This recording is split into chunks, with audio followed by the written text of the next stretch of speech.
What are we calling this? Asher on. What was the topic today?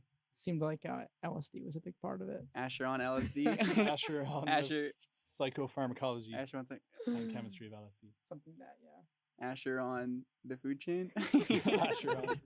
We covered a lot. Asher on shape. Kane, what are your thoughts on LSD? First of all, I don't know much about LSD, to be honest. okay. So you know that it is a drug. Yeah. You know that it affects your mind and your brain, and it's illegal, technically. Rough start. But what would you like to learn about it? Well, what angle are you coming at it from? So I am training to be a molecular pharmacologist here at the University of Saskatchewan. And I basically want to know what I'm fascinated by is the fact that you have a molecule. A molecule has a three-dimensional shape in space. It is three-dimensional. We often think about molecules as two-dimensional and flat. That's how we see them in our education. But actually, they're three-dimensional, and they bind to these things called receptors. So they bind to a receptor. That receptor changes shape, and it has an effect on how we perceive information. So I'm coming at it from a molecular pharmacological standpoint, a very small scale chemistry. Very small scale chemistry. Yeah, absolutely. I like that. So you're not focused on like anything like sociological or anything like that. This is like about the chemical composition. This is about the chemical composition. So this all started from 19 years old. I was with my friends and we decided to take LSD. And I just had this experience where your perception of reality changes so much. And it was then and that I became fascinated by the fact that I want to understand how this works in this tiny molecular level. And at that point in my life, I didn't even have any chemistry training. I was actually a exercise science major.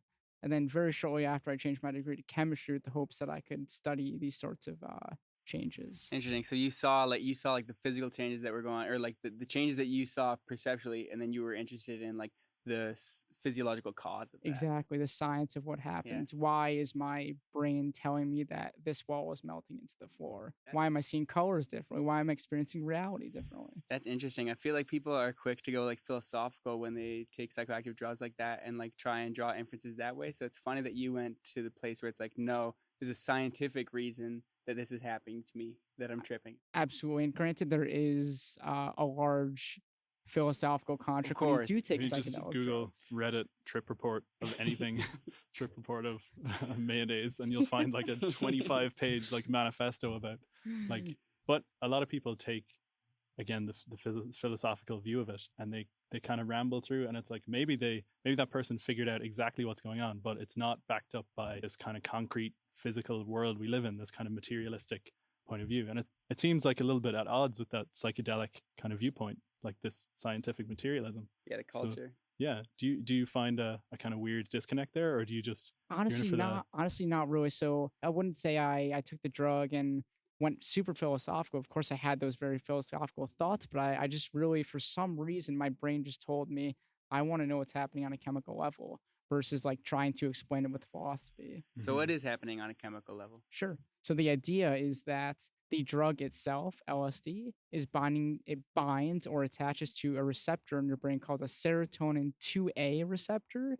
There's also, so we're still not exactly sure, but we think it has high affinity for this subclass of serotonin receptors called the 2A and the 2C receptor. There's also a bit of affinity with a serotonin 2B receptor. So you have a bunch of serotonin receptors in your body, so and there's a whole bunch of different types of them? Yeah, so think about like, think about it this way. So if you take a bunch of baseball gloves and put them in a line, say you have 12 or 13 different baseball gloves, and those baseball gloves all have slightly different shapes to them. So think about like when you play baseball with your friend, that baseball glove has a big pocket in the front.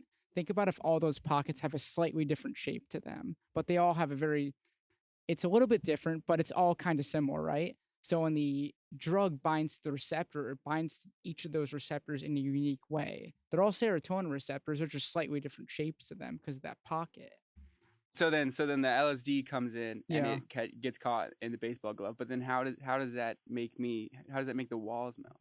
That's the thing. So we actually don't exactly know quite how that's working, but what I can say is this. So the example a lot of people use is they like to say that we have serotonin receptors all throughout our brain. So basically, in a normal state, not many of your serotonin receptors are being activated. So normally how it works is you have a bunch of these baseball gloves being serotonin receptors and a bunch of different baseballs binding to them, right? But in a psychedelic state, you have basically every serotonin receptor in your brain being activated all at once. So you could hypothesize that there is sort of this new crosstalk between brain regions that wouldn't normally talk to each other. They are now talking to each other. So the LSD basically turns all the switches on so that every serotonin receptor is humming. Exactly. And that's interesting because if you think about the kind of the subjective experiences of LSD that people describe, a lot of them will describe things like hearing colors or like tasting sounds or like a perception overload. Yeah, like a kind of a mixing of senses, which is very strange. Synesthesia. You have experience with education. I do, yeah, for and sure. Was it with adults or with kids or? I taught organic chemistry and regular chemistry, so it was college students for a year. And that was that's also something that I really enjoy in my life. I really do enjoy teaching a lot, and hopefully someday I can aim to educate, be an educator, and possibly a researcher, because I do want to learn more about the neurochemistry of a lot of the psychedelic drugs. But so my whole approach is I really like shapes a lot. I'm not a good writer. I'm not good at English. But what I'm really good at, I think, is being able to understand like three-dimensional shapes. Because what I study, if you think about it, it's a three-dimensional shape binding to a three-dimensional shape. And you're looking at how those two shapes change. So it's all about, for me, it's all about like geometry and shapes. Not everyone can visualize that Z-axis so easily, you know? Especially because in education, everything is just flat paper, right? Yeah. And it's interesting to think that your or someone's ability to visualize something in 3D could actually like make huge advances in like neurochemistry or something like that, because it's just all about visualizing that proper alignment. Oh, for sure. And that's something we could get into a little bit about. There seems to be some sort of, like, some people are much better at visualizing things in an abstract or like a spatial way. Whereas like me, myself, I'm one of those like writing people. I just can't see pictures in my head like that. And there seems to be two different kind of, I don't know if you've ever heard like the left brain, right brain thing, which is probably BS, but do you think that that psychedelics and things like that, they have the potential to open people up to new ways of thinking? Or do you think that, do you think it's changed something about the way you think a little bit since having that experience? Because you obviously cited as something very influential to your study. I'd say it's probably, taking LSD is the most influential thing I've ever done in my life in terms of my personality and my career path even. It's definitely something that's... So how has it changed you? So if someone has never taken it, maybe try and describe to them if that's possible. Taking LSD is kind of like if you're blind your whole life. It's like one day you wake up and you can see colors. It's just, you can't necessarily tell somebody what colors look like if they've never seen colors, right? But once they see colors, they understand, wow, this is something very profound. I mean, almost, as of now, I haven't tripped in about 2 years. It's not something that you go into just, I'm just going to take acid every day. That's not necessarily fun. It's too intense of an experience. I got a greasy question for you, which I have to ask as a podcast. Podcast. I am the podcast, and we talked about a little bit about this on the walk over. So you want to research this stuff, and you want to make a career out of it to some extent. So are you scared ever that this could impact the way people see you? Do you think there's still a stigma which serves to discredit people, or do you think that as a scientist you have, I guess, the tools to get rid of that stigma? What's really nice at this point in academia, I feel pretty comfortable talking to my boss and my friends in academia about things like LSD. I don't feel that there's actually that much of a stigma to the point where it would jeopardize my career at all. I actually feel as though people are starting to possibly recognize that there is some therapeutic potential in these types of experiences versus just saying that guy's crazy, discredit him. Yeah, that's a good outlook. And you're doing the hard math too, right? Like, you're not just handing out pamphlets on the corner. You're looking at the chemical basis of this and how it actually like physiologically affects people. So there's definitely credibility in that. So there's two really interesting things about LSD. So part of the molecule has this thing called the diethylamide moiety. So it's basically there are these two groups called ethyl groups, and they point like this in the molecule. Pretend my head is in nitrogen and my two arms are the... How would you describe this for the listeners? This is like a sort of a... This is hard. You can imagine you're in an Egyptian dance, pointing your hands opposite ways of each other. And in one of these shapes, the LSD molecule is kind of like you're putting one hand up and one hand down. And when that binds to the receptor, it causes very profound effects. And we actually know this from a chemist called this guy, David Nichols, who had this hunch. He was reading this book called PCAL, And there is another guy named Alexander Shulgin who made a bunch of LSD derivatives. But what he did in the molecule when he made these derivatives, a derivative is when you take a molecule and you alter the chemistry just a little bit to see if it has any changes. So you may change out a hydrogen group for a methyl group or a CH3 group and see how much that influences the pharmacology. So Alexander Shulgin was doing this. He was doing this. He was making these derivatives. Okay. And if you read so he's kind of a wild man, right? Okay. He's synthesizing all these drugs, and he's also eating the drugs himself to see the effect. But if you read PCAL and you read about the LSD derivatives he's making, when he changes that diethylamide group, the group with the two ethyl groups, so like the Egyptian dance. Egyptian dance so kind of thing. Switch out the Egyptian dancer. So you switch out the Egyptian dance. There's actually not many psychedelic effects of those derivatives. Interesting. So David Nichols has this idea to use chemistry to swap out the groups, making different groups. So one of the groups he made, instead of having the Egyptian dance being like this, he had it being like that. So the exact opposite. I don't know exactly how to explain that. Opposite's a good word, yeah. Yeah. But what is the group that is doing this? It's like a couple of atoms together? So yeah, it's I mean, if you want to know science, it's a nitrogen with 2 carbons attached to it. And on the other side, it's also 2 carbons. So it's N and then ethyl. So when you have this, you have something psychedelic. You do. But when you don't have this, you don't. Correct. It's not exactly known, but from what we can gather, that seems to be the case. In this paper, they try and figure out like if that is the case. They switch it from this one where the right hand is up to this one where the left hand is up. The one in the left hand is up doesn't really have powerful effects at serotonin receptors. The potency is actually about 10-fold less. The potency of the drug is 10 times less than LSD, just by changing that 3-dimensional space a little bit. So it's a very picky chemical. And most chemicals are. Most chemicals that bind to receptors are picky like that. It's interesting. And so if you throw like one more nitrogen in, the walls melt. Yeah. That's when the walls melt. These serotonin receptors, they serve a purpose in your body, which is to bind serotonin and Correct. Probably other things. And it's I guess it's interesting to me that you're not tripping all the time, that there isn't some kind of baseline of the same effect, because if serotonin binds the serotonin receptor and it does something to the cell, to the neuron that causes this, like whatever serotonin does, versus if LSD binds, which is just serotonin with a little like thing in it, isn't it? Sure, it's quite similar. So LSD is a lot bigger of a molecule. So the reason that people started to understand the fact that they thought LSD might bind to serotonin receptors, because if you look at the structure, there's a compound that's very similar to serotonin in the base of the structure. There's actually a few more phenyl rings in the molecule, and that diethylamide moiety that make the molecule a bunch bigger. But people figure this out by the fact that, it kind of looks like it might be a derivative of serotonin. So this is like in the early 50s, right? That people are trying to figure out where it's binding, and they kind of hit the nail on the head, so to speak. Yeah. So basically, anytime a drug binds to a receptor, even an endogenous ligand. So your body makes things called endogenous ligands that their role is to bind to the receptor to have it have a response. Like right now, you'd have an endogenous serotonin binding to serotonin receptors to have a baseline effect. And anytime that happens, the receptor actually does change shape in terms of 3 dimensions. So when serotonin binds to a receptor versus LSD, LSD is going to change the receptor's shape to a different degree than serotonin would. So LSD comes in and like just completely changes the shape of the receptor? Correct, yeah. So it's kind of like going back to the baseball thing. Think about 2 baseball gloves, but they're identical this time. Now think about 2 baseballs that are coming into the pocket of the glove. One of them is a really small baseball, and one of them is a softball. So the LSD, we'll say in this example, is the softball. When the softball comes in, you actually physically, if your hand is inside of the hand pocket, you can't close it as much as you could close it with the baseball, because the baseball is smaller. And that's going to leave you with a different 3-dimensional shape, right?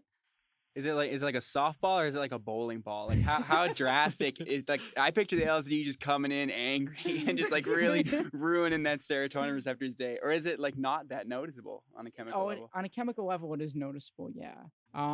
We don't actually know everything there is to know about how the receptor changes shapes. The only molecule that has been bound to LSD to show a shape change is the serotonin 2B receptor. But I don't think we actually have bound it to the 2A and the 2C receptor. And the reason that I bring up the 2A and the 2C receptor is because those are receptors that a lot of people attribute to the visual hallucinations that you experience on LSD. Interesting. Whereas the 2B receptor might not be as much of a visual. So the A and C hallucinatory. receptors, when you introduce LSD, are just firing all the time then, or is it? Yeah, they're pretty active once you put LSD into that system. They have very high affinity. So what affinity means is likelihood to bind to those receptors. So if you have like 100 LSD molecules and you have 3 receptors, a high affinity one would mean that like 40 of them bind to 2A, 40 of them bind to 2C, and like maybe 1 or 2 bind to the 2B receptor. So one LSD molecule binds to the receptor, the triple star, and then once the LSD gets disassociated from the receptor, kicked out, more LSD is going to come in until there's a depletion, right? There's a Until freight you're out train. of, it's like a freight train coming in. That's and so when you take LSD, how long does it last in like one sitting? Typically pretty long. A lot of people report that it lasts from about 6 to 12 hours. It's a Holy- long yeah. range. It's a big train. It's- Like, I've it's a- sat it's a behind. big I've train, sat yeah. behind some trains, but that's like Yeah. There's also one more thing I want to bring up that's super interesting about LSD. There is this once you bind LSD to serotonin 2B receptor specifically, there is a sort of lid that closes on the LSD. So you But can this almost doesn't happen to serotonin. this does not happen with serotonin, correct? Okay. So think about it this way.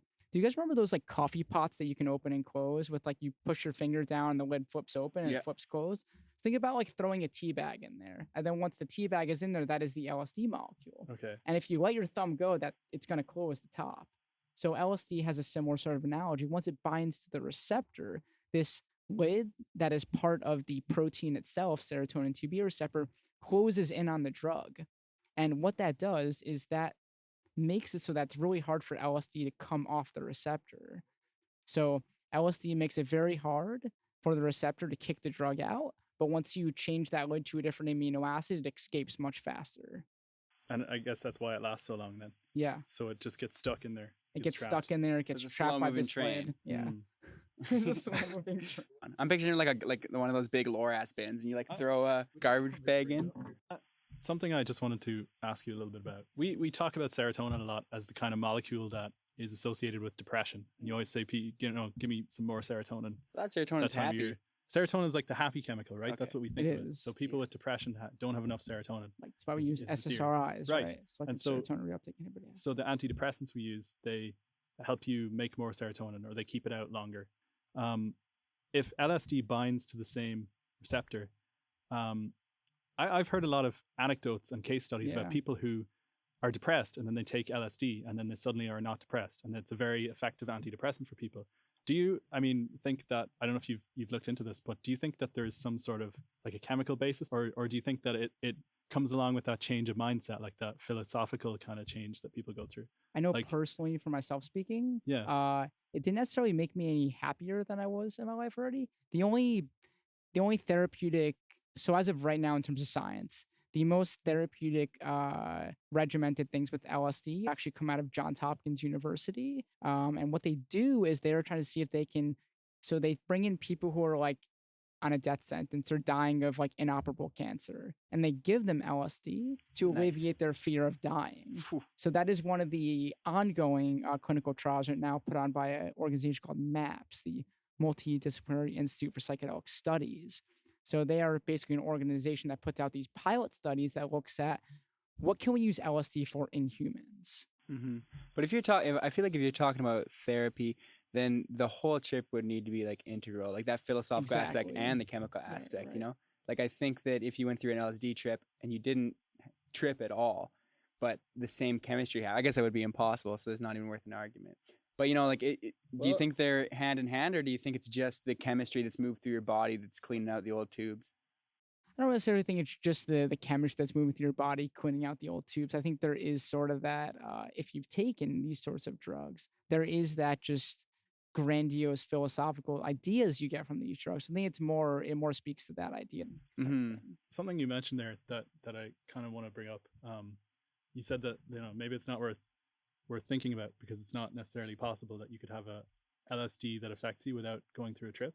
But that's actually kind of what Asher does, right? Because he's Yeah. a molecular pharmacologist, right? So maybe could you speak a little bit about drug design and especially with psychedelics? Definitely.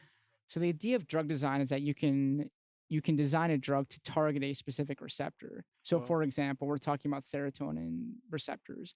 What you would do in a drug design idea, you'd want to take a drug that can be made in a lab that looks like the endogenous ligand. So, you would take this core structure of serotonin, right? And you might build a few derivatives of that molecule. So, I think, if I'm speaking correctly, most drug design is looking at what the shape of the endogenous ligand is and changing the chemistry of it a little bit to see if it could actually have any therapeutic potential. If you took, well, I guess that's what they did in your studies. They took LSD and they changed that Egyptian Right. hands thingy, Right. and then it didn't really have as much of an effect, or it Correct. had less Yeah, affinity. yeah. I guess when you're thinking about designing antidepressants and things like that at the serotonin receptor, can you envision a world in which we can pinpoint like the exact effect, like maybe the grand thoughts of LSD, like all these philosophical things without the visual, the walls are melting and stuff, like you could pinpoint specific effects of a drug and design to them? Or do you think that it's kind of too complicated? Do you think we'll ever get there? I think we'll definitely get there. Yeah. I think it. I think we'll get there. The science right now, it's extremely hard to do that. So we don't exactly even understand. So when a drug binds to receptor, we have that three-dimensional conformational change in shape, but we don't exactly understand how that conformational shape leads to these psychedelic effects in serotonin receptors. We just know that it does. We just know that that it has an effect. We know that it has an effect because they changed this A measurable effect. diethylamide Egyptian hand thing Yeah. to another shape, and they saw that it doesn't really have an effect. So it's interesting because it's very complicated. We'll definitely get there one day. I hope so. So we know that the LSD has this chemical composition that comes in, messes up the shape, but then we're just not sure how that melts the walls yet. No, exactly. Okay. We don't know how the walls are melting. Okay. Yeah. But the hypothesis, once again, that crosstalk between brain regions. Mhm. So you have all these serotonin receptors that are lighting up in different regions of your brain, and they're cross-talking to each other. So maybe like your visual cortex is talking to your olfactory bulbs, and you're having this experience where you're like smelling color. You mentioned synesthesia earlier, which is like that kind of phenomenon, but it's well studied in people who are not currently It on acid, is. right? Yeah, Or on I'm LSD. glad you brought this up. So Yeah. so do those people just have a little bit more trippier of a brain chemistry, or is there a correlate to the LSD kind of mind state in people who are not on LSD? Like, do we see that? So interestingly enough, I haven't read a ton about synesthesia, but we'll talk about this a little bit. The idea of synesthesia is that you can have multiple of your senses mixing with each other. So you can smell a color or hear like the alphabet. You could hear a letter or something. So your Whoa. senses What can would it mix up. say? But what's interesting is that people that have these amazing memories that can remember like 5,000 digits of pi, a lot of them are synesthesics. They describe numbers as landscapes. They don't necessarily remember a number. They remember like a visual cue of how it looks on like a landscape of, think about mountain peaks going up and down. So they're like storing that information differently. They're like storing numbers as a visual pattern versus an actual, we think of numbers as 1, 2, 3, 4, 5. And that's almost synesthesia because like we're storing it because of how we're sensing it. Yeah, so we're storing it because of how we're sensing it based on how we were taught. We were taught that, 2 comes after 1 and 3 comes after 2 in this ordered idea. But it seems like synesthesic stored as visual information. I don't know a ton about synesthesia. No, that's cool though. But it's very interesting. They often describe it as this sort of mountain peaks going up and down. Remembering landscapes versus 525,000, remembering it as a number, so to speak. And That's it's insane. You heard the song in your Yeah, I did too. 525,600. Oh, I didn't even think That's about funny. that. That's But awesome. I've heard that this is a kind of a memory technique. It's called a memory palace or whatever, where you create a visual, like in your head, like a landscape, because you're much better at telling where you are in space and remembering things as like I guess an evolutionary thing. Like it's important to know like where you live and what's around you in space. And so you're really good at memorizing things like that. And if you can attach like concepts that you want to memorize to like places in your house, you can memorize them a lot better. And I don't know if that kind of feels like a similar thing where if you're seeing like this landscape, it's like a thing you can remember more easily. I don't know what I'm talking about, but I kind of know what you're saying. It's like, personally, my memory's terrible. I can't remember where I put my car keys. I can't remember this. I can't remember that. But I know what I'm interested in, right? Yeah. So this idea of like synesthesia, being able to remember visual landscapes, is super fascinating. You almost you almost watch these documentaries like, wow, I wish I could do that for a day. I wish I could just know what that's like for one day. But you kind of get a taste of it when you're on one of these psychedelic drugs, so to speak, because you actually have synesthesia when you're taking these compounds. When we're talking about like perception change and also talking about people who just like store information in different ways, I've also heard stories about people who like take those psychedelic drugs and then their like psychological state is like altered after. Oh yeah. So is there like how does that play out? Just like the serotonin receptors just never quit? So like super great question. I actually do want to bring this up.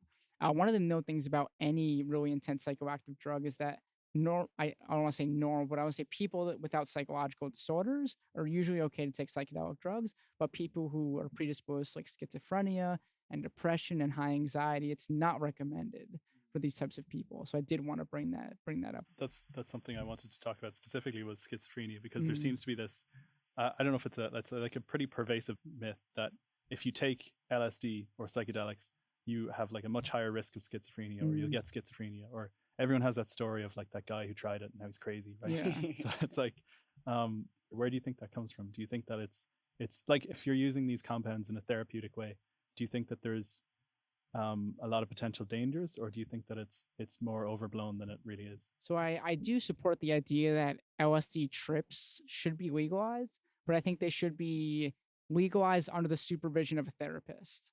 I think that they should be guided trips versus people just having access to take psychedelic drugs. Because if you're a young kid, you're just like, oh yeah, I want to get fucked up. That's not a good reason to take acid or something. You know, a better reason might be that you're in a good place in your life and you just want to experience a different way of thinking. So I think that there is a lot of utility in these drugs, but I think they should be guided under like therapists. So that's almost a conversation of using it like self-care. Yeah. Because so do you think that we would use it, if we did use it in that way, would it be like you'd use it to like solve what I'm trying to say is that like for me therapy implies that you're looking for a solution to an issue that you have, whereas I'm curious if people go to it from a standpoint of like, this is self-care, like I'm just going to my LSD trip appointment because that's just something that I'm going to do this year. Yeah.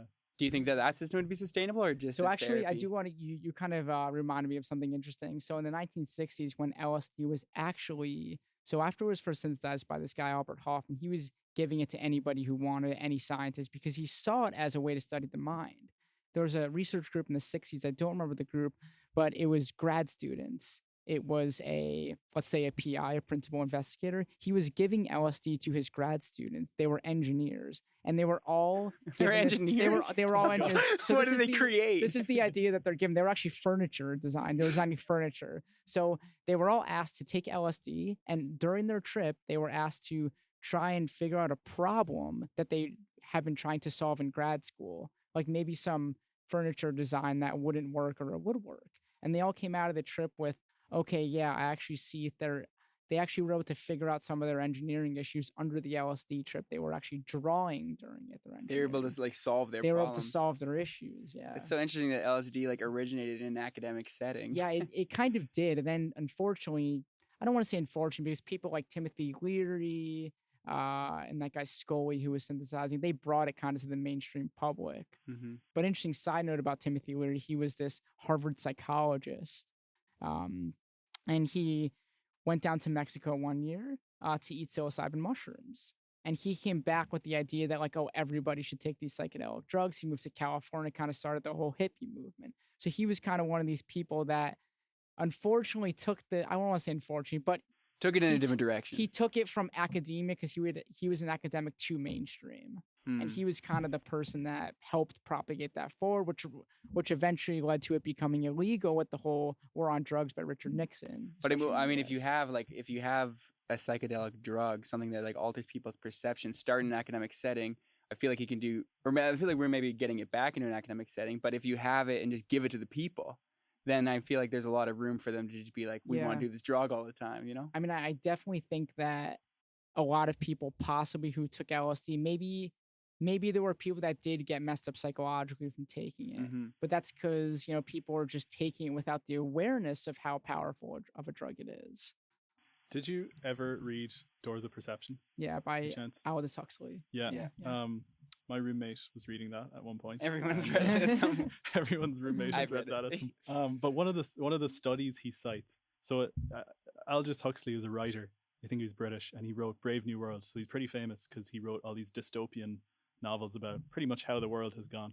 But he it's basically him taking mescaline, and he just journals his experience and how he feels and everything.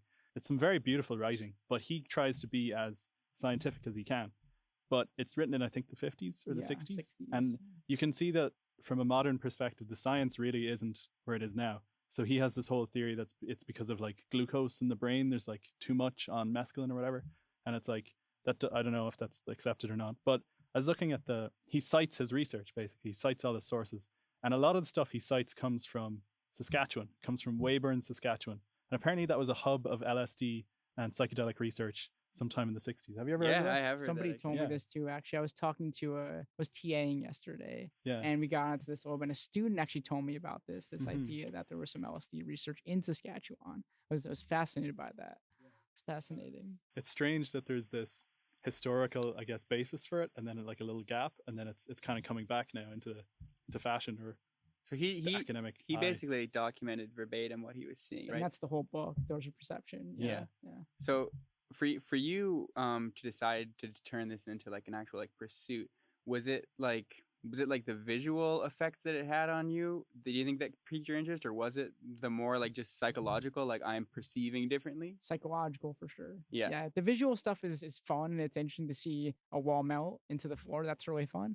But there's almost this disassociative effect when you take a psychedelic that you realize that you're just changing your consciousness to a large degree, and it's a drug doing that. So you're interested in like that something was able to pluck you out and like change how you're consciously viewing the world. It's almost like I could see myself from like 50 miles away and look down at myself. A very disassociative effect, which is just very interesting. I don't know why that's interesting to me, but it definitely is. So when you're really drunk, you don't necessarily know how drunk you are. Does that make sense? Like you get a feel for it after a while. You know you're pretty drunk, but you don't have like that disassociated point of view. You're doing dumb stuff because you're like, I don't know, I can jump over this thing, and then you don't realize how drunk you are, how out of coordination you are, but you do on LSD. I'd say a bit. So for me personally, I do not enjoy alcohol. I do not enjoy the feeling of being sort of like depressed a bit. I don't feel more social or anything. I don't find that drug fascinating at all, to be honest. But I suppose with LSD, you do feel that sort of disassociative effect from being outside of your body and sort of looking inward. So it's an introspection thing. It's an introspection thing. It's almost like looking inside. It's almost like weird to say, but so Aldous Huxley has this famous quote about seeing infinity in a grain of sand. So it's kind of like you can look at somebody looks at a piece of sand and they just see a piece of sand. But if you look closer at a piece of sand, you see more detail. And then if you take a microscope and look at a piece of sand, you see more parts of the sand. And then eventually looking at that piece of sand, you'd see it's made of molecules, right? So it's almost like you can have this experience where you can look at something and really envision what it is at its core fundamental level, looking at it really close. And then you can look at it from really far away. So it gives you this perception of like that things, just because they're really small, they're amazing. But if you look at them far away, you get a different perspective. I feel like that kind of fits with the whole chemistry kind of mindset of seeing kind of everyday mundane things and realizing that's made up of like billions and billions of atoms and they're all doing crazy shit. Absolutely. So a funny story, when I first started working in this lab, I was trained as a chemist, so I never worked with trying to understand the pharmacology of drugs. Which lab do you work in? I work in the La Prairie lab. At U of S here? U of S. Okay, for Robert and they study cannabis. Okay. We study how cannabis works. Right now, I work with these drugs called allosteric modulators. So if we go back to our baseball glove example, let's go back to that. So an allosteric modulator on a high level, then we'll go to the easier to understand level. It is a drug that helps your endogenous ligands bind tighter to the receptor. So it helps the endogenous ligands produce a stronger effect than they would normally by themselves. Now let's break it down. So let's imagine our baseball glove. Imagine a baseball glove floating in the air. That baseball glove is open. A baseball goes into the big pocket, right? And now imagine if nobody has their hand inside the part where you put your hand, the ball is probably just going to fall out, right? It's going to fly in and fall out. What an allosteric modulator does is it sticks its hand inside of the part of the glove where you put your hand. And then once the ball comes in, you have the ability to squeeze it harder than you normally would. So in science, it increases the affinity or the tightness that the endogenous ligand has to the receptor. So our primary goal is to develop a medication that can be used to treat children with something known as absence epilepsy. So I am looking at the whole standpoint of this, basically the same thing. I'm looking at how these allosteric modulators, when they bind to the receptor, A, where do they bind? And then B, as you might know, receptors are basically proteins, which are made up of amino acids. So I'm looking at when these drugs bind to the receptor, where's the location of the binding and what exact amino acid residues is the drug interacting with? So it's kind of like trying to find a needle in a haystack, right? You have an idea, then you try and figure out where that is. And so you're doing that to the cannabinoid receptor. Correct. Okay. So when we talk about cannabis, most people think of THC and CBD. Those are the two big drugs, players, right? Yeah. And so THC is a ligand at the receptor. So it, the same way serotonin, it'd be much more like LSD, It'd right? be more like LSD because it's not something you make naturally in your body, Correct. but you do have natural things you make that bind to the cannabinoid receptor. Okay. 2AG and AEA are the endogenous ligands. Okay. So CBD, is that an allosteric kind of drug? Does that work like that, or does it bind and do something? Interestingly enough, we still don't know. With CBD, it's so weird. So THC we know is a partial agonist at the CB1 receptor at this site called the orthosteric site, which you could imagine as that big part of the pocket of the baseball glove. But we actually don't surprisingly yet know where CBD binds to. So we don't know where it's going once it gets in? We don't know where it's going. And there's a whole, as you guys know, there's a CBD craze going on right now. There's CBD a cures cancer. CBD cures everything. How does it do it? Where does it go? We don't know. But it's the shoulder cancer. blades? Below the shoulder blades? So a lot of the hype you hear about CBD is probably not either tested or verified. No, it's not. But what's super interesting is there's a clinical trials going on here at the University of Saskatchewan called the CARE-E trials. I think it's put on by David Huntsman. I think he's a PI in the College of Medicine, if I have that correct. And his research, what they do is they have children with epilepsy and they give them a few different dosages of drugs. So what we know from this research is that if you give a child marijuana extract with a lot of CBD and a little bit of THC, it reduces the epileptic seizures by about 50%. By a lot. That's a significant But number. if you just administer THC if you administer high CBD, no THC, it doesn't work. So you need both. It's interesting that you need a little bit of THC for the seizures to go away, but it's just a little bit. It's a tiny amount. Do the kids like trip out at all, or I don't believe so. No, it's a low enough dose. It doesn't cause any intoxication because you do not want to produce intoxication inside of a small child up to the age of about 25.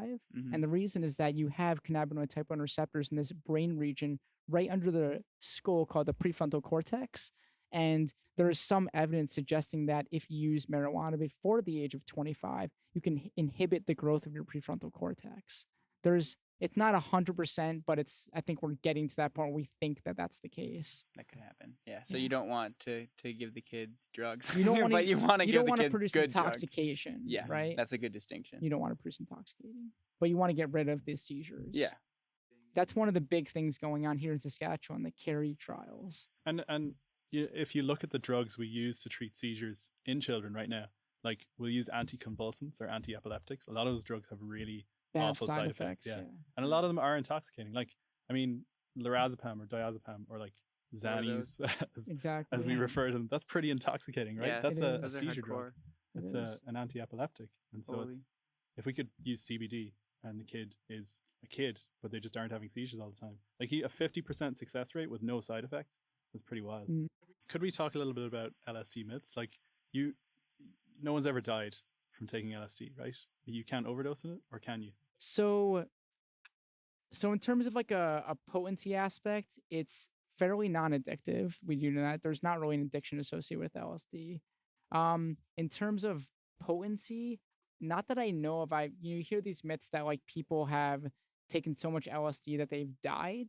Mm-hmm. I definitely think you can take enough LSD where you could have a psychotic break, but as a drug, in terms of like it's like going to hurt somebody or injure somebody because it's causing some neurochemical like imbalance, there's not really, I don't think anything that supports that idea that it's causing like an actual overdose. The overdose would be a psychological overdose, so to speak, right? So you can have a psychotic episode, right? Mhm. So when you yourself tried it, I figure you're a chemist, so you understand the dosage of things is pretty Mhm. important. And I mean, the dosage of even weed is a good example, or THC. You know, if someone smokes a little bit of THC, or you can give a really tiny amount to a child who has epilepsy, there's no intoxication and it fixes their seizures. But if you smoke a huge marijuana device with someone, if you rip bongs all day, Yeah, that's what like I a was huge thinking. amount, you'll have like a panic attack. You'll freak out, right? Yeah, Because absolutely. you're too intoxicated. Yeah. So when you're measuring things like LSD, like a lot of people try LSD, but they don't know how much is in there. But they don't know really if it's LSD or if it's some random crap that's Yeah, like. yeah. So, in terms of harm reduction, are there practices that you would support or speak to? Oh yeah, for sure. There's one of the Not biggest. that one of we're the, advocating. Sure, but- yeah. One of the biggest ones I can speak to is there's actually one that appears a lot at music festivals. So as you've probably known, people take these drugs at music festivals a lot. Yeah. There is an organization called the Bunk Police that you can buy. They might even give them away for free. At probably festivals they give them away for free, but they sell these drug test kits that can test what approximately your drug is. So they're good to probably buy if you are going to choose to take a psychedelic drug. Kane, we had some questions, didn't we? For Yeah. Dead Air. Do you remember any of I those? don't remember. I think we've That's touched fun. on most of the dead air We have, questions. yeah. One thing that we were. Are you familiar with like the mask test for schizophrenia? Yes, the hollow mask. The hollow test. mask. That's We're one gonna- thing that I'm we were hyped surprised up you about. guys knew about. That's funny. Yeah, that's one thing that we wanted to ask you about, Yeah. just to deal back in with the actual field. Let's describe this a little bit. Let's set the scene. Yeah. So it's like a picture of a mask, and it looks like one of those, like, you know, you see them in like the dollar store. They're like those purely white masks. They look like something a serial killer would wear. Just like a face mask that's completely white, right? And so the picture is of that mask just chilling on a table. But there's a weird kind of, it's like an optical illusion because the mask is actually like hollow. You're actually seeing it from the back, but So it looks like you're seeing it from the front. Mm, It looks like it's coming out, right, but it's right. actually like sinking in. But people who have schizophrenia like see through the optical illusion, So right? here's the, yeah. And so do people on LSD. LSD. So Okay. here's the picture of it that I see is that hollow mask study. So this is, I think, probably invented around the 1960s. I don't know the exact date, but it's a mask. It has a convex side and a concave side. Convex coming out, concave going in. It is a hollow mask. So if you take that mask and you rotate it if you rotate it, that's be 180 degrees. So a person who is not under a psychedelic drug would see that mask as hollow, even though it is not hollow, no matter which side you put it on. They can't differentiate the convex side from the concave side. But a person who is schizophrenic or under a psychedelic drug can differentiate which side is convex versus concave. Super fascinating, right? That is cool. And I don't necessarily know why that is. No, I didn't. I I don't didn't know expect why you to it have the is. answer, but like Yeah. but it almost comes down to shape recognition It then, to does. some Yeah. extent, right? Like they're So I viewing. think what a lot of people say is that because in your everyday life, like I look at your faces and I see your faces as coming out at me. So what a lot of people say is because it's so unlikely that you'd ever see a face pointing in, your brain automatically sees a face and associates it with pointing out under a normal state.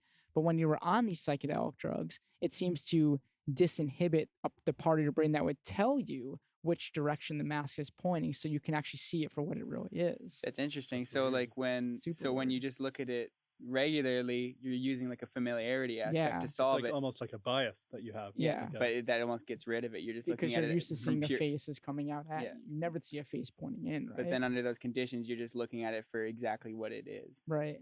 You are disinhibited to that experience. One of the good explanations I've heard of this is I don't know, maybe it's Stanislaw Grof, who's also a pioneer in the psychedelic movement. But he describes LSD in this way. He describes it as when pretend you're walking down the street and you hear a plane flying over you, which you've probably heard many times. In a normal state, you just listen to the sound and say, "Oh, that's an airplane. I see that that's an airplane." But in a psychedelic state, because you are disinhibited, you'd hear an airplane and be like, "What the heck is that? I've never heard such a sound before." Because you're disinhibited, it's almost like you're unlearning, right? You're taking away those predisposed ideas of what Mm. you think that thing is because you don't know what it is. So you're just trying to perceive everything. You're trying to perceive everything, and that can definitely, there's a big sensory overload when you take these drugs. Because every sense that you're getting is new. Is new you're not information. saying, oh, I've seen all this stuff before. You're actually looking at every Right, single thing. because of that crosstalk in the brain. That reminded me of something, because I was reading about autism, and one of the ways that people describe autism is like, all of us have a filter, right? That filters everything we perceive at all times. So there's always smells and there's always sounds and like weird feelings and things. And people who have autism, because of the changes that they have in their brain associated with like it's like a neurodevelopmental disorder, right? Certain brain regions overgrow and certain ones don't grow enough. And so they end up with a filter that's a little bit skewed compared to everyone else's. So they'll have a hypersensitivity to certain noises or sounds or textures or things like that, versus a hyposensitivity to other things. And that's one of the reasons why it can be very difficult for someone with autism to maintain eye contact with you. And it's not just that it's like they don't want to talk to you or something like that. It's almost like it's kind of unbearable almost, because it's a very sensory experience to look at someone almost in the eyes. Intimate, and it's like it's a little bit like they're kind of don't want to look, like they're looking into a really bright light. And it's weird that psychedelic drugs, they seem to do the same thing. They seem to shift that filter a little bit, and so you're seeing all these things you've seen before and come to take for granted through a different lens, right? So you can reanalyze them, I guess. Yeah, for sure. That is super interesting. I've never thought about autism from that perspective, but it is sort of that idea that maybe the person doesn't have a lot of these preconceived ideas that maybe a person without autism would have learned. Like something as simple as like, oh, the teacher says sit down in your chair, everyone's going to sit down in their chair, but what if that person with autism has never really registered what that means? The big, I guess, stereotype is that for people with autism, it tends to be in a social sense, right? Yeah, for sure. But a lot of our social behavior is just kind of automatic, right? It's like I don't know, someone smiles at you, you respond. But if someone smiles at you and you have that kind of wonky filter and you're going, what does that mean? Like, it's kind of not an automatic. You haven't learned that social construct. Yeah, you have to think about it. That's interesting. So how do you relate? I'm gonna cough because it's my airtime. So clear my throat, and I'm not cutting anyone off. So what you deal with is chemistry on a molecular level. So a lot of your day is probably focused on that very, very small stuff. When you see just everyday phenomenon going off, do you reduce it and look at it through that molecular stance at all, or not? Definitely. I do this. I quite do this a lot, I think. I think some of my friends even say, you're being too analytical about everything. Well, I say I'm a chemist. I'm trying to perform a reductionist approach. It's like even in physics, like if you were to play that piano, you'd hear a sound. And what a sound is, it's an oscillation of sine waves, right? It's sine waves.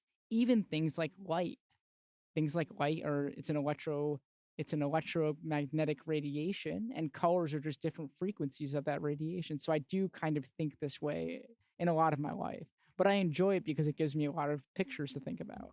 So you filter it through, but that's like a good thing. Yeah. I mean, I enjoy it. I mean, it probably leaves me at some times bad at understanding social cues, because I've been told that. But that's okay.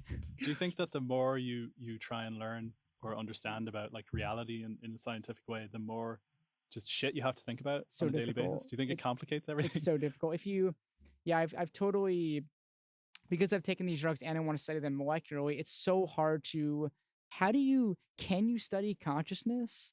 Can you study that, something that has that, it's a very complex system, because you think about consciousness as like all of your brain regions working together to tell you that is the color yellow, or that your shirt is green, right? But it's so complex and it's hard to pinpoint exactly. I think at some point in my life, I was trying to figure out there must be something that like gives you consciousness. But I'm starting to think now it's probably just all of the neurochemistry happening at once. So if you're trying to study a system with so many different receptors and so many different brain regions all at once, it's really complicated and it's hard to study. It seems kind of like, how can you understand something that's one level up from what you are, you know? Yeah, Like can exactly. we ever hope to achieve that, or do you I think hope that so. But I That'd see. be I think the reduction standpoint is the best avenue to It try and do is, that. yeah. Like I think reducing it to that science is the best way to ask those kind of questions. Oh, And it's like absolutely. if you're puzzled with something, it's like, well, especially something like consciousness, it's like, well, what's going on here chemically, Yeah. you know, and then move from that. Yes, exactly. That is so hard to study.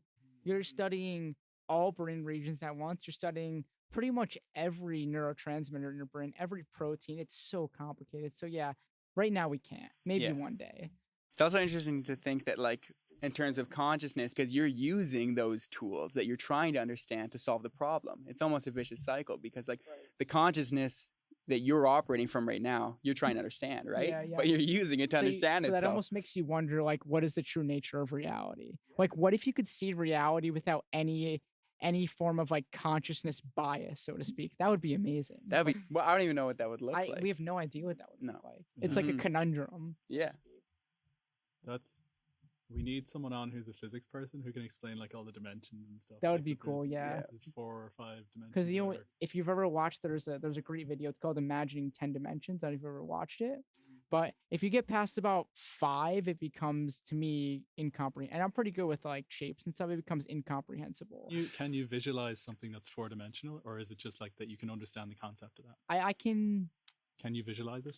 Because So, me, like, I can't do it. so I can the- barely visualize. so the thing I about- struggle with 2-dimensional. So the go-to shape for 4-dimensional shape is something called a tesseract. It's called the hypercube or a hypercube. You've probably seen it. So it's this idea that it is a cube, but within that cube there's another cube, and the inside of the cube becomes the outside of the cube as it moves through time.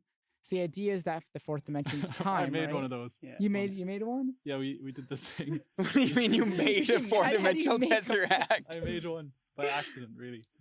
We were doing this thing with these kids where we were teaching them about bubbles, like the science of bubbles, and we made like little cubes out of pipe cleaners and like straws, and then they like would stick all them together into like the shape of a cube, and they're trying to make like a cube bubble, and then the kid pulled it out, and it looked like the tesseract thing of Whoa. like the 4-dimensional structure. Gotta get the kid. It was on like the podcast. glowing, and the kid was floating and shit. See, when I think of dimensionals, it's just like, okay, well, reduce it. So like 1-dimensional single point, 2-dimensional line, Yeah. 3-dimensional plane. But then it's like, it's funny that progression seems so logical to me. But then it's like, okay, well, throw in one more dimension. It's like, well, Yeah. I don't know how anymore. It started at a point, turned into a line, turned into a shape. Now what do I do? So Throw it through time? I've tried the same thing, because when you actually think about dimensions from a mathematical standpoint, all you're doing when you go from one dimension to the next dimension is you make a 90-degree line to the previous dimension. So for example, one dimension you can think about as a line, right? So like just like up or down. Then you think about 2 dimensions as you have a line, and then you draw something 90 degrees. That's the second dimension. And then to make the third dimension, you make a 90-degree line to the second dimension coming up. And then you try and think about how that would look in 4 dimensions, and you just get confused. You're like, what would 90-degree? How would you make a 90-degree line of length, width, and height? But That's kind of, so say you're 2D and someone who's 3D tries to show you an object that's 3D, and they just set it down and say it's a cube. What you're going to see is a square because it's in 2D, and you can only perceive in 2D. So if you're in 3D, anything that is actually a 4-dimensional shape, you'd only be able to appreciate like the 3D aspect of it. And we experience that cross section called time, right? That's the cross section we're experiencing of it. That's spooky. It's a cross section. So then when you're studying like consciousness, it feels like there's some part of it's like a 3D thing trying to study This like is a 5D Yeah, thing. This is what I was going to say. So does the dimension you're operating out of affect your level of consciousness then? That's a great question. I would think it probably does. Definitely. I would think it does. I wish I was So one-dimensional. you'd almost have to get out of 3 dimensions to be able to. You have to get out of 3 dimensions to get out of your consciousness to study it objectively. Maybe And go you to could, like 4 or see 5. all of time or something. That's fascinating, though. Mhm. That's a great. I like that thought. It's fun. Yeah, but then you'd be experienced, but you'd be like in the biased dimension of time, looking at all 3-dimensional Then objects. you have to go to the 5th Yeah, dimension. to get out of time. All the 5th dimension. That's interesting. So you're proposing the idea that in order to study consciousness, you have to get out of time, which holds us in this dimension. That's what our current constriction is, right? So would you say that consciousness is a 3-dimensional thing, or is that too weird? I think I if you would. take the reductionistic mindset to it, then surely it is, right? Yeah. Because it's just a function of like neurotransmitters in the brain and Mm. stuff. Yeah. That's where, It's yeah, I 2D. mean, sometimes I think of consciousness as kind of like one of the old variables. You know, like I think of consciousness as a different dimension. You know, so you have the first dimension, second dimension, 90 degrees to that, third dimension, 90 degrees to that. You're right. It's hard for us to think that the next 90 degrees is the passage of time. But then I think, well, I think the next 90 degrees is consciousness. Interesting. Well, Interesting. is there a distinction between awareness and consciousness? Like, because all forms of life, I think that's one of the things that use, even things that aren't necessarily life, like viruses. I don't know if viruses have awareness, So but you're trying to say cells they're do. aware, yeah. They're aware, but but they're that's not conscious, consciousness, yeah. is it? But everything has some form of awareness. I think the to some way extent. I think the way a person thinks about conscious is this way. I think this is maybe like Plato or Aristotle's idea that I'm stealing. But it's the idea that, let's say you have a rock, and a rock is going to probably exhibit like no consciousness, no awareness. But then you go from like a rock to maybe a mouse, and a mouse at least can move around, it's mobile. Maybe it can make a little bit of decision, but for the most part, it's operating primarily on like things like maybe food, sex, and hunger. Mhm. So it's not Instinctual. as instinctual. Then you move up to something like maybe, I don't know, like a donkey, and then maybe a monkey. So you're generally creating a creature that has more and more, I think, consciousness and awareness.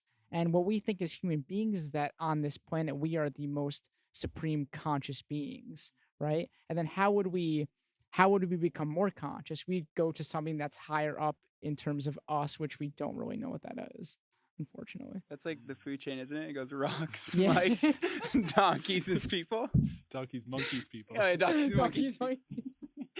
And sometimes monkeys are above Yeah, people. it's Planet of the Apes, right? But yeah, that's interesting, and we justify that to ourselves. Like, We do.